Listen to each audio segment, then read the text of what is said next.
I was very fatigued. I knew I was in trouble when I couldn't walk. I was crawling. And my potassium was at a 1.3, which is critical. I did a lot of ER visits during that year, like so many I can't even calculate. I just remember thinking to myself, I'm going to figure this out myself. Welcome to the Rock Bottom Podcast, presented by Jigsaw Health, where we share health horror stories that inspire.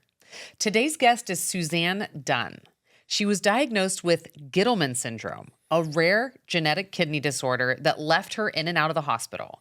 After years of unresolved symptoms and deficiencies, she began advocating for herself and exploring solutions beyond the system that kept her stuck.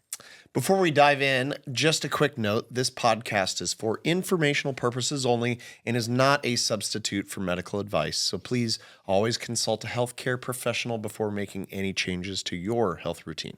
This is the Rock Bottom Podcast. Suzanne, welcome to the Rock Bottom Podcast. Well, thank you for the opportunity. How are you feeling today? I'm feeling pretty good. Well, good. So you have something called Gitelman's Syndrome. Could you start by telling us what that is? So Gitelman's is it's actually a genetic syndrome that it's a defect in the kidney tubulars. There's a protein, I think it's NCC. So the ability of the absorption of electrolytes becomes very difficult. Sodium, potassium, chloride, big on magnesium. That's always been my biggest struggle. I actually found out that I originally was diagnosed Bartter syndrome because they were focused on my potassium loss during my first pregnancy. I was in my first trimester and I was starting to have lots of trouble walking, and I was taken to the ER and my potassium was at a 1.3, which is critical. And luckily I survived through that, and my child survived. And it was actually the OBGYN at that time who diagnosed me Barter's, and he started me on some magnesium, aldactone, and potassium. So what is Bartter syndrome, and how does it differ from Gitelman syndrome? So Bartter syndrome doesn't have the magnesium, the hypomagnesium problem as much as it does potassium. Yeah. The Gitelman's is really the potassium through my life has been up and down with the magnesium, but there's not as big as a focus on magnesium and Bartter syndrome. Okay. And this is such a rare syndrome. It's genetic, and it doesn't. When I was diagnosed with Barter's, this was 1984, and I was in my first pregnancy. Later, through some work with some really a very amazing a professor from Drexel University who worked with Jefferson, Dr. Herbert Mansman.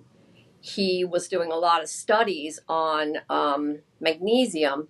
And I was communicating back then through this group called the Banana Bunch on my Barter's, which I thought I had. And he said, I think you have Gitelman's, and I want you to come down to the city in Philadelphia, and I'm going to have you meet a nephrologist from Jefferson University Hospital, and we're going to do some tests.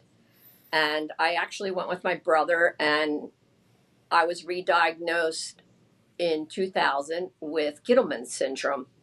And then the emphasis on this magnesium deficiency that I had been suffering with for so long came to the surface, that it wasn't just the potassium and the other electrolytes, the magnesium was really tough. And while I was in my pregnancies, I have two daughters. My first pregnancy, they did give me magnesium. Like an IV So I drip? took, yes, I had IV drips then, but they started me on oral medication. So I had chlorocon, potassium chloride, 20 milli equivalent, which is 1,200 milligrams. I was taking, let's say, 6 to 8 of those a day with aldactone, which is a potassium sparing diuretic. And then in addition, they were giving me slow mag. But the trick with Gitelman's is we hold calcium. So I don't want that much calcium going into my body because then my blood levels get elevated. And it also affects the absorption of magnesium. It's like the calcium and magnesium are going for the space, you know. So so that didn't really work. And honestly, at that point, I did pretty well through the pregnancy. I was hospitalized a few times, and I had a healthy baby girl. Oh, good. What were And you feeling like though during that time when you were like, "Oh my gosh, I have to go to the hospital"? What were the symptoms that you had? I was very fatigued. Of course, I had some morning sickness, but I knew I was in trouble when I couldn't walk. I was crawling, and I was so cramped up, chest Cramps. pain. Mm-hmm. And when I got to the hospital, it was there was a lot of cardiac tests going on, and I was throwing T waves and palpitations, and honestly, state of delirium. This is what Yeah. happens when your electrolytes fall, as you probably are aware of with magnesium and potassium, sodium, chloride. If they go down, you go down, and Yeah. that's what was happening. It's almost like you become disabled. Well, it's crazy you said like you had full body cramps and your heart was like having palpitations because those are those are total red flags of low magnesium, right? The heart, Yes. like magnesium fuels the heart. A lot of people don't know that. But if you don't have enough magnesium, that's when your heart gets into real serious trouble. And then the full body cramping, of course, is a dead giveaway also. Yes. And So it Go when ahead. you went to the hospital, so that was the first thing that they started to work on was getting your magnesium levels up with an IV infusion. And this is when you were pregnant in 1984, correct? Yes, and they were getting the potassium, so potassium magnesium was critical numbers. So they were working on, getting that stabilized. And I was in the hospital probably for about a week or so. Huh. It was tricky for the doctors to figure out, but this doctor seemed to, I mean, obviously he knew what was going on. He understand the role of the minerals in the body at least, which is Yeah, when I was younger, and actually looking back at my report cards, I had missed school quite frequently. Like when you miss a month's worth of school, but back then my parents didn't know what was going on. They just thought I didn't feel well. So I do think it seems like at adolescence is when these syndromes kick in, and mine just surfaced more during that pregnancy. How old were you? I was actually 19 turning 20. Okay. And you mentioned that your potassium was at 1.3 during that first pregnancy. Do you Yes. recall what your magnesium was? Did they measure that as well at that same My time? my magnesium was, I could tell you that I think it was 0.98. Your mag serum was 0.98. Yeah. That's really low. what's it supposed to be? What's the Um, I think like around 2, if I'm not mistaken, is a typical mag serum. Well, it's the safe normal range is 1 point. It depends. Like through a LabCorp, they'll say 1.6 to 2.6. One of the hospitals I've been to, they might say it's 1.8 to 2.8, but I always was on the lower side, but that was a critical low. And I was Yeah. actually critical low in 2014 when I was really struggling with the mag. And I mean, thankfully I was re-diagnosed with Gitelman's and really learned more about the magnesium deficiency I had. Yeah, when you and I first spoke a couple of weeks ago, that's really kind of where you began your conversation with me in 2014, talking about how you were getting magnesium infusions. Maybe if you could tell our audience, what is a magnesium infusion? How long does it take? How long does it last? I think that was a really big part of your rock bottom story, if I'm not mistaken. Yes. So a magnesium infusion, it's a 2 gram infusion that for me they had to run with um, a large IV bag of sodium chloride to help the absorption. And I can't tell you how many times I was in the ER where I had someone that was ready to run my IV for the mag, and they were just going to let it flow. And I'm like, one, you can't let it flow because it's dangerous to the heart. Two, I'm not going to absorb it. So I got to this point where I had to just say, I need my infusion can, like in the ER, you cannot do my infusion less than 5 hours, and I'm just going to have to be here. And I'm fine with being here because I want to absorb it. Right. So when you get a for me, I've been on a heart monitor, off a heart monitor. It just depended.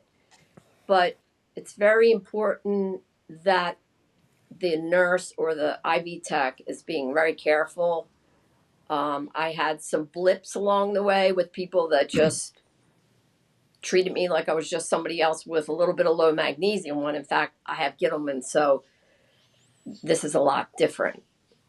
So were there a lot of times that you were like in the hospital and trying to tell maybe the ER doctors like that you had Gitelman's, but they were not quite sure what it was, or is it a very widely known?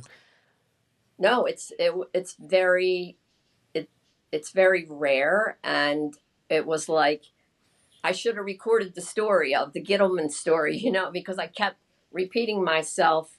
And in 2014, I spent a total from, I'm going to say, end of March to October, a full 50 days inpatient, 3 different hospitals, 5 to 6 different stays down in the city, and I had doctors that were just taking me completely off everything and just trying to feed me through these IVs, which wasn't the solution. The other thing is, and here's the most important thing about this 2014 trouble that I had, was I was taking large amounts of magnesium oxide, which is the worst. Yeah. Because it's not very absorbable, right? No, it isn't. And it gave me so much diarrhea that it was you were dehydrated. Yeah, so I got dehydrated. I dumped all my electrolytes. And every time I left the hospital after a stay of, it could be 5 to 11 days was my max, 11. And they're like, well, you're just going to, we got your level stable with the IVs, and they would put me back on my oral, my oral potassium aldactone. Here I go with the mag again. And then I go home and they're pushing me for as much mag as I can tolerate. And it's just coming out of my stomach. And I think it's important for the audience to know. A lot of people don't know this, but magnesium comes in multiple forms. So Yes, mag oxide is the one that you had been taking, which is, don't they give that to people before a colonoscopy or something? Or That or a mag that's citrate, but citrate. so yeah. okay, so oxide and citrate, both very, I would say, tough on the GI tract and not Yes, very absorbable. So they're cheaper forms of magnesium. Yes. that's correct. And there are there's a lot of different magnesiums that in just aren't good in the GI tract. Like, and then there's the, as it's called, the inactive ingredients. And I recently looked at another, let's say, a slow release, and there's only one other in the market. Um, and they're the additives that are in that mag is polyglycoline, I think it is, or I don't know the exact word for it, but it's the same ingredients that's in Marilax. So if they're using that as an inactive ingredient, well, it's not an inactive ingredient because it's going to give you diarrhea. Mm-hmm. And I tried that one before I found yours, and it made me sick. Not only did it cause me GI issues, but I felt ill. I felt toxic. Huh. And that was a struggle. And I honestly can tell you, I have tried every form of supplemental magnesium. Um, I was going through my history on Amazon at all my purchases that I did through Jigsaw, and then my Jigsaw purchases direct. And then I came down, into different years, and I'm like, these are all the junk that I tried. And then my Mag SRT is just, look at all this Mag SRT. And from Mm. 2023 to 2026, my Mag is stable. And not only is my magnesium stable, but I went from 8 to 10 potassium, chlorocon 20 milliequivalents. Again, that's 1,200 milligrams of potassium chloride to 6. Because Wow. the magnesium, Mm-hmm. once that stabilizes, it stabilizes your potassium. And then the other benefit is the B in the Mag SRT, because I didn't know this years ago how important B vitamin is to maintaining and retaining magnesium. Right. So, all in all, I can honestly say that I've tried a lot. I've been down the infusion route. I've had doctors that said you might need a port. I'm like, oh my gosh. I even went to this. So during COVID, I was at this one hospital with this one nephrologist that put me in for infusions. And it was very stressful. And then Mm. I found that this other infusion center that was like an infusion spa. But all of this work on trying to figure out how am I going to fix myself with this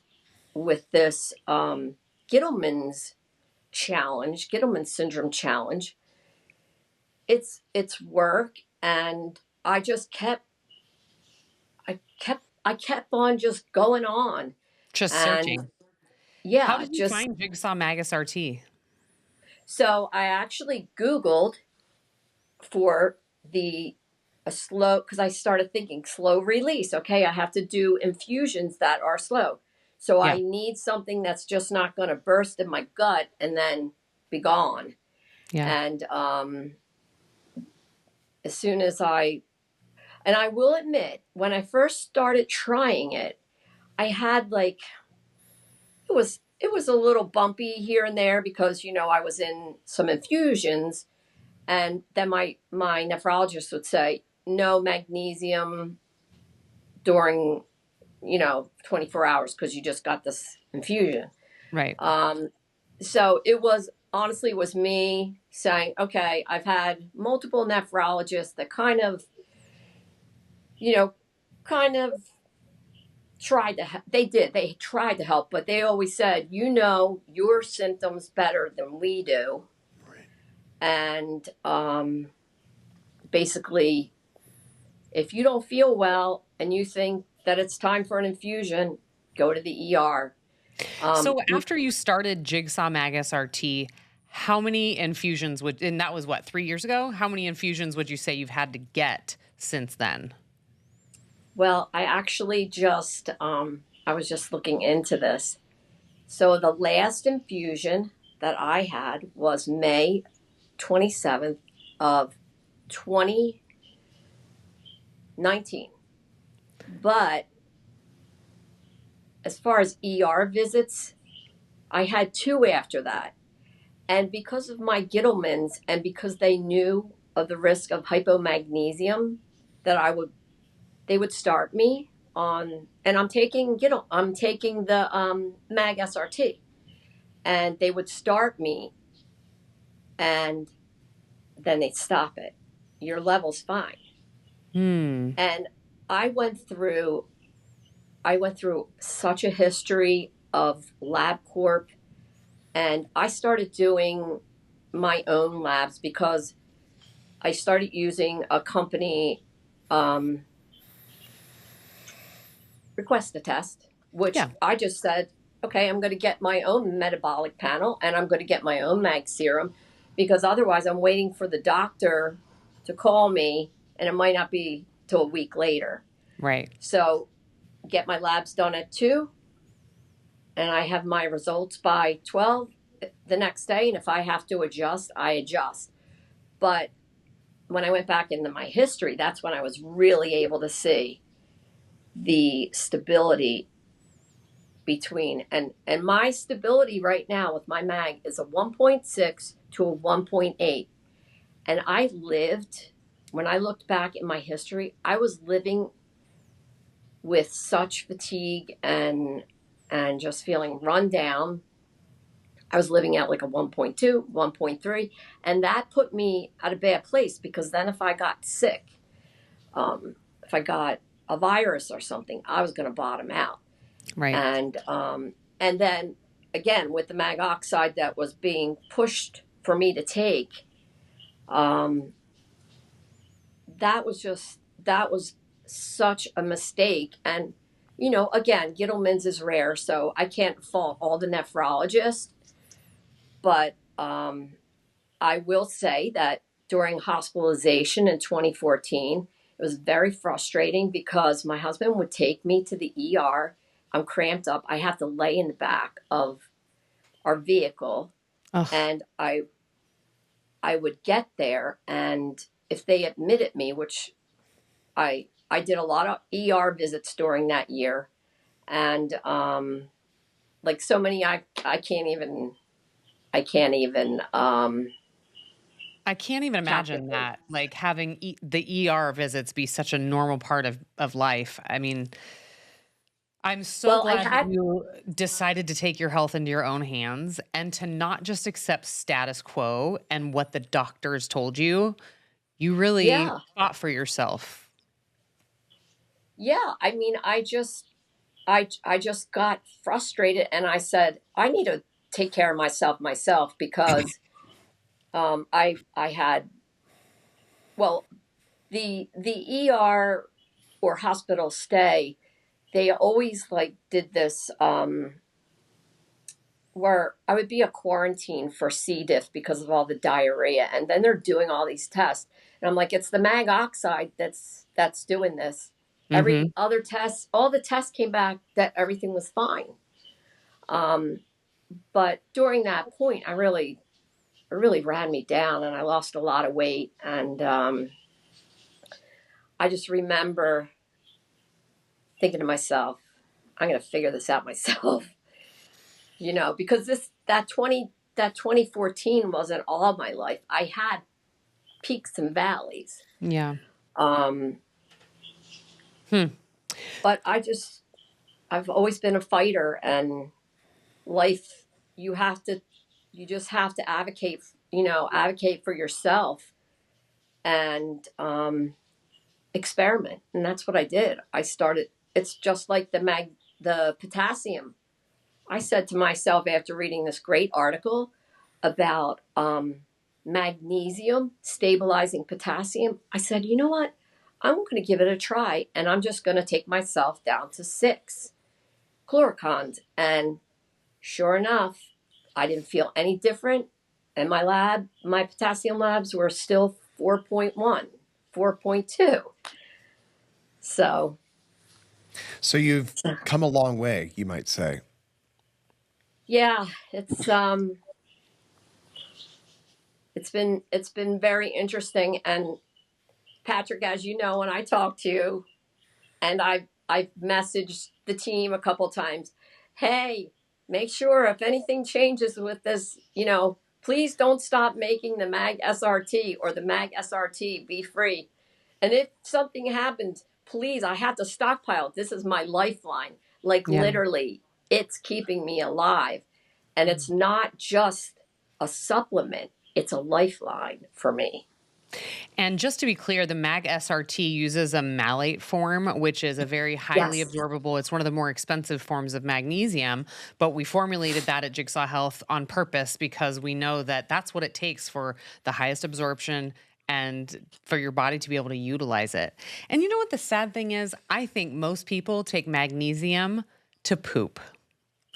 And that's why they don't care that they're buying a cheap form off the Walgreens shelf that has Yeah. Oxide in it, is because they're literally just taking it to stay regular. And the people making these magnesium brands don't mind because people are dependent on them. Yeah. And But you they're missing need out on so many benefits of the mineral magnesium because they're not truly absorbing it. They're just using the side effect that can happen if you take that form of magnesium.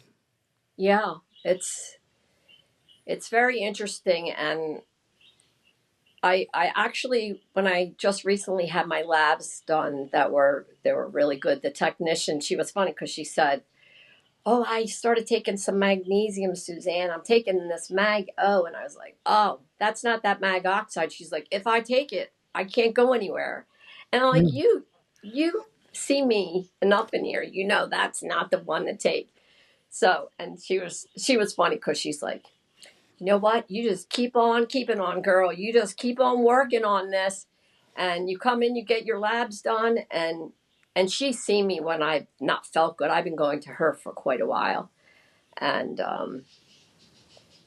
it's The discussion a few minutes ago about your mag serum numbers reminded me I had to look it up because it's been a few years since I've looked at the Scottsdale magnesium study. But in 2018, we did some studies on mag SRT, and we were looking specifically at a couple of different markers, mag serum being one of them. And over the course of 8 hours, mag SRT increased mag serum by 22%. So at baseline, the patients, there was 91 patients, they averaged 1.8, and after 8 hours, they were up to 2.1. Mag serum is very tightly controlled, so you're not going to see like a 400% increase. That would actually be really dangerous because mag serum is really held, the body keeps that in a very tight range. But you do, obviously, when you're taking a magnesium supplement, want to see the magnesium serum increase. That basically shows absorbability into the body. So it's interesting to me that you're basically still at that baseline 1.7, between 1.6 and 1.8, and feeling so much better. I wonder where how long were you at 0.98? I think you said when you were in 2014 at the hospital, or maybe it was during your first pregnancy, your mag serum was at 0.98, which is yes. incredibly low. So for you, your numbers would be that you went from about a 1 to about a 1.7 using mag SRT. That's like a 70% increase in your mag serum, simply because you were so bone dry on magnesium. And Yeah. obviously that showed up for you as these terrible, painful full body cramps. I guess, take us back to those to those moments when you were, riding to the hospital with your husband and, feeling your body just so tense. What did it feel like? Well, it's very uncomfortable. I was very fatigued. I was very cramped up. I would get cramps under my ribs. My hips would hurt. My legs would hurt. My calves would hurt. My arms. It was just full out pain and discomfort. And at that time, my brain I felt very out of sorts, like almost in a state of delirium. And that's hard. So you go to the ER and you have to answer all these questions, but I'm just need your help, basically, is I'm telling them. I know what's happening, but and at one hospital that I went to, they saw me so frequently that they called me the frequent flyer, which kind of annoyed me, but hey, at least they knew what to do. But the cramping also, active dreams, nightmares, with Gitelman's, I have a lot of thirst too, so I drink a lot. Which, by the way, is my potassium cocktail, which I'm loving it every Is day. that the orange flavor? Yes, I love the and orange flavor. this is like an extra boost for me, in addition to the Mag SRT and the Mag Be Free. And yeah. So there were in the ER, because I was having chest pains. I was usually taken pretty quickly. And I mean, because it affects your heart, and that's the key thing. Like if I go in and under my rib, and I'm cramped up, like I can feel it in here. I can feel it under my chest. It's not really a surprise to me that when this whole thing kind of kicked off for you, basically it was like your pregnancy that kind of tipped things over the edge, it sounds like. And it makes sense because when you're pregnant, like essentially your baby's taking up a lot of the vitamins and minerals in your body. So if you're already critically low and the baby's using up more, I mean, it's no wonder that was enough to just kind of set you over the edge. Like when you're pregnant, you have to supplement with minerals, especially magnesium, potassium, even if you don't have Gitelman syndrome, right? Right. Yeah. And the interesting thing that happened during my second pregnancy, and during my pregnancies, I worked with, the OBGYN, the endocrinologist, the nephrologist, cardiologist.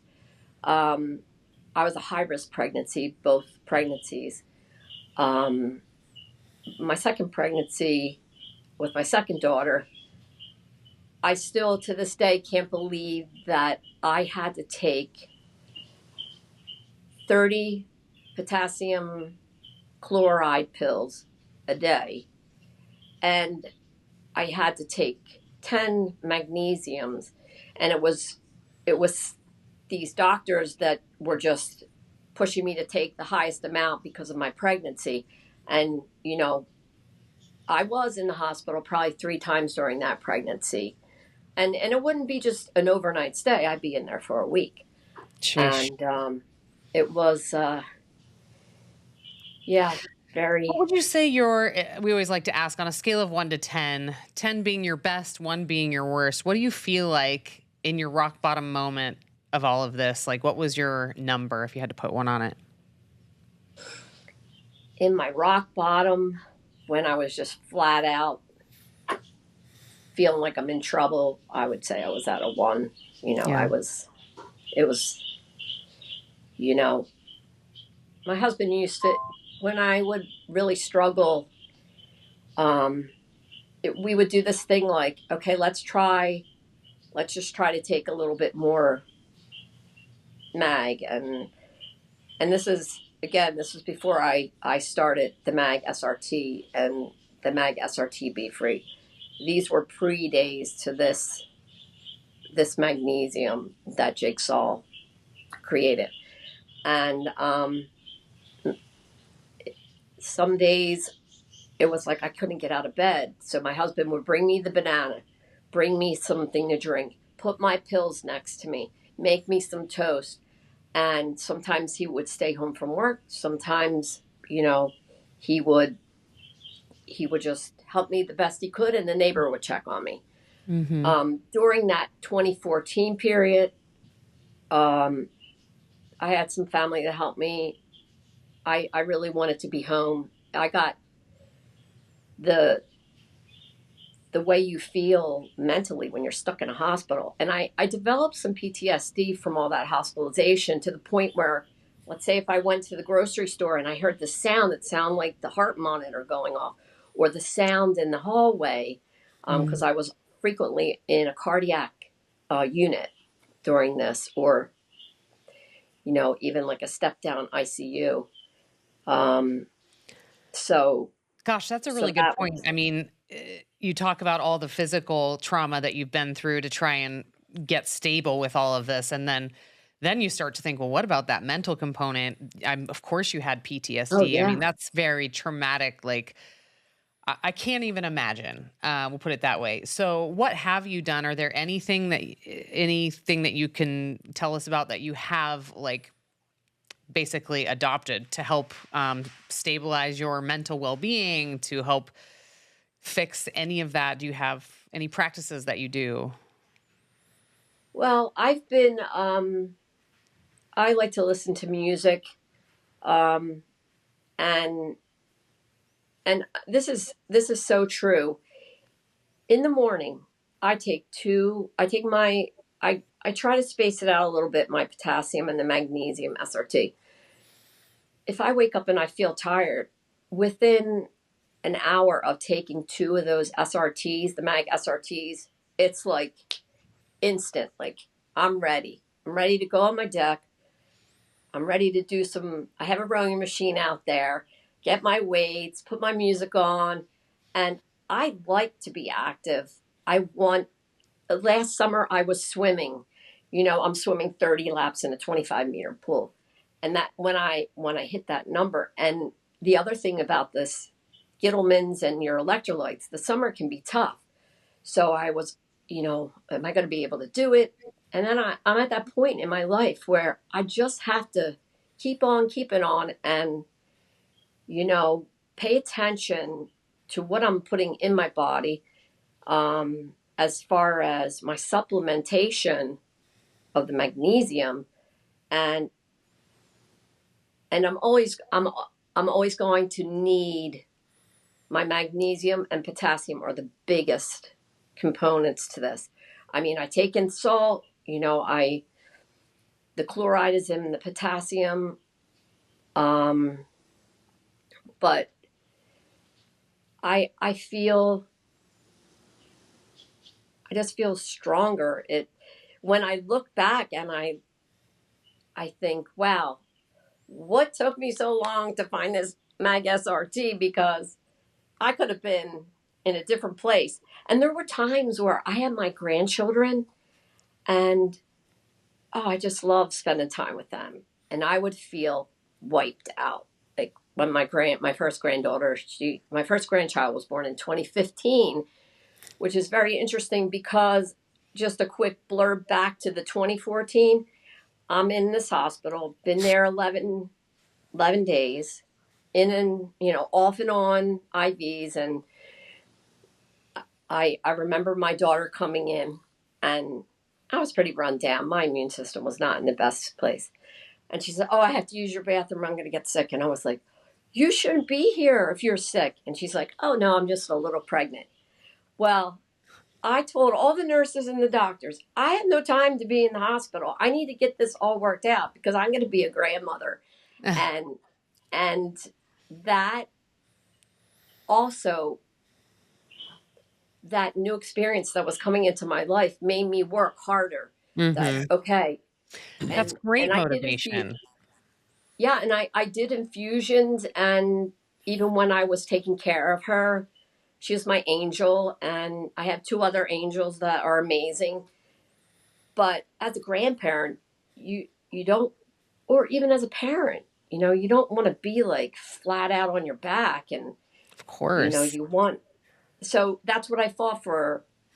So I'm 61 now, and again, when I look back, I was really pulling the history together for this podcast, and I was like, wow, 20, the biggest turning point, 2023, when I said, all right, stop taking a couple here and there, start regiment of the Mag SRT.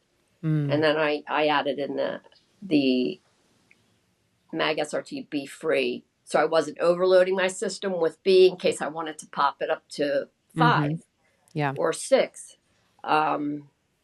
But right now, taking the 4, so I take 2 Mag SRTs in the morning, and late, maybe around dinner time, I take the B freeze, the SRT B freeze.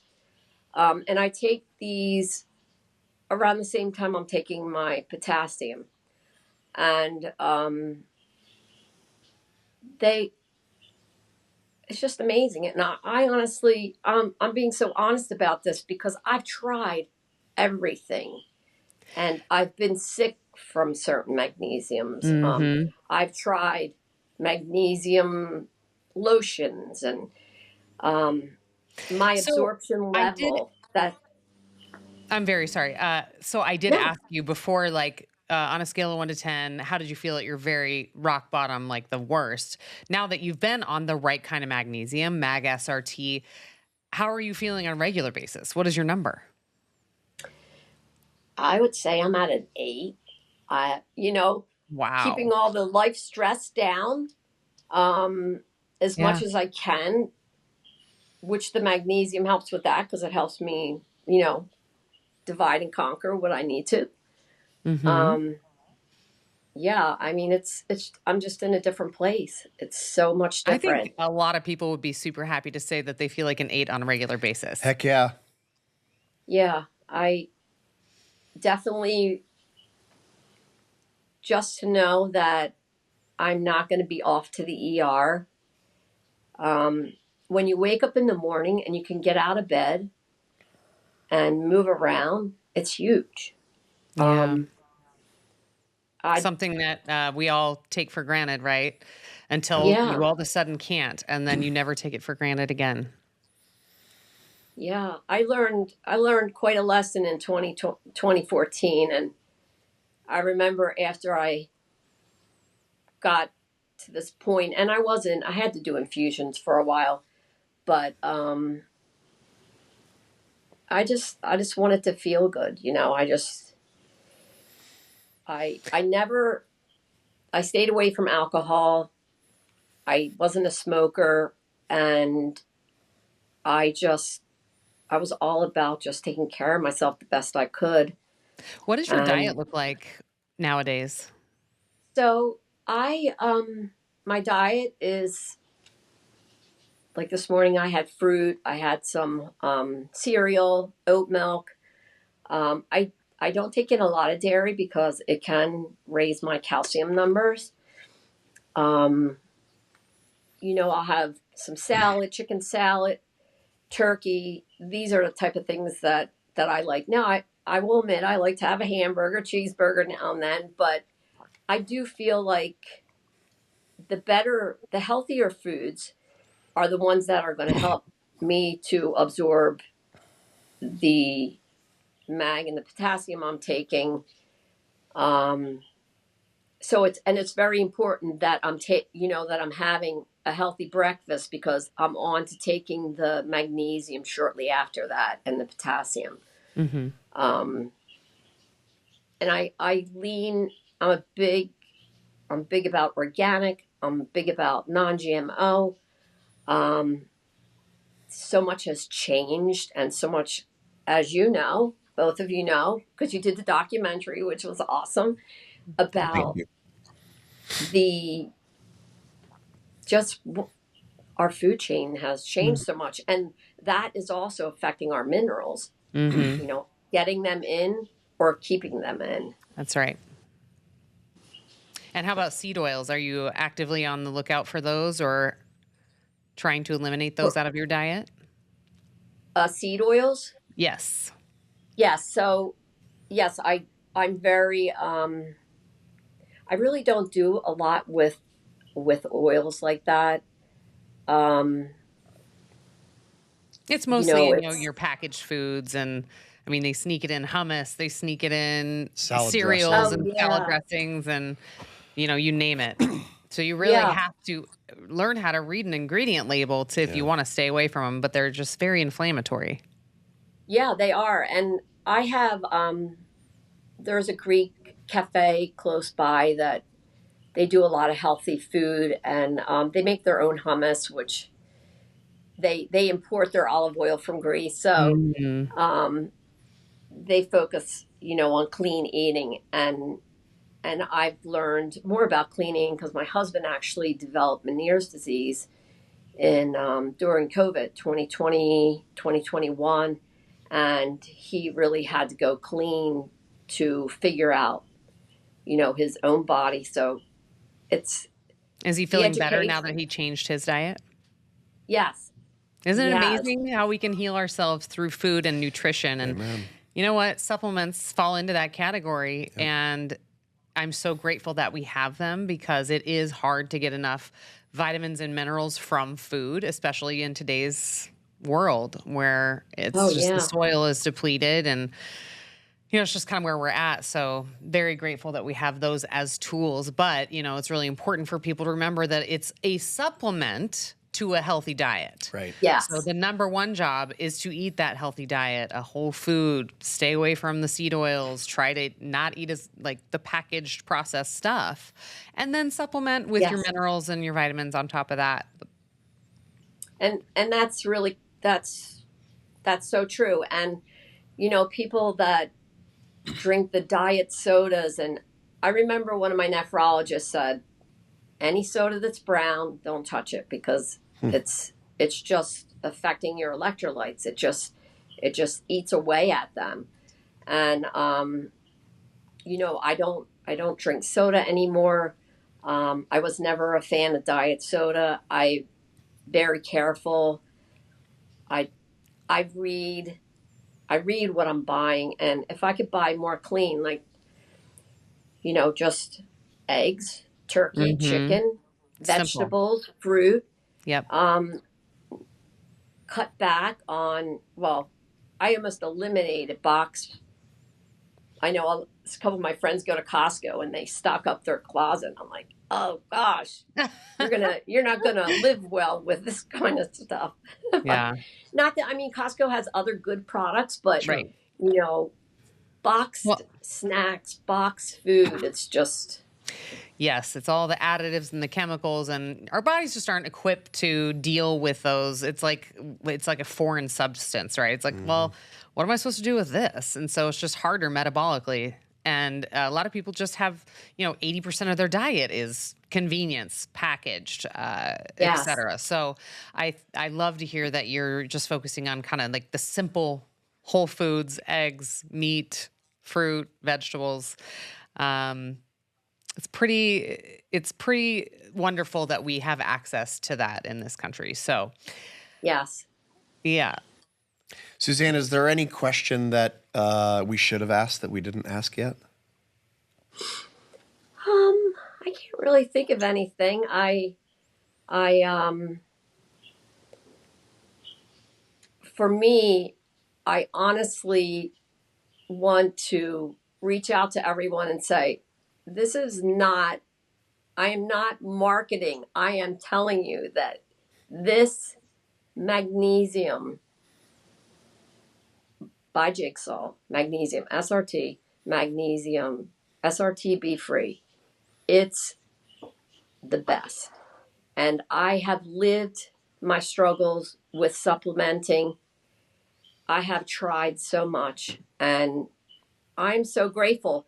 And when I was communicating with one of the team members, I said, I really want to talk to the creator because this saves my life. This keeps me out of the hospital. And that is huge because it's no fun going back and forth to the ER to get a 2-gram mag infusion that's about a 48-hour Band-Aid until you bottom out again. Right. So, retaining and regimenting was key, and I found the right magnesium. Hallelujah. Well, we like to ask one final question to our guests. If you were to write a book about the story of your journey, what might the title be? Oh, let's see. I actually wrote this down, so let's see what I wrote here. So the title I wrote was Gitelman Warrior, Keep On Keeping On. I like that. That's great. Yeah, that's Yes. And it is a rare disease, right? It's a rare genetic disorder, but the people that have it would want to read that book. Yes. yes. Because they're probably searching for answers just like you.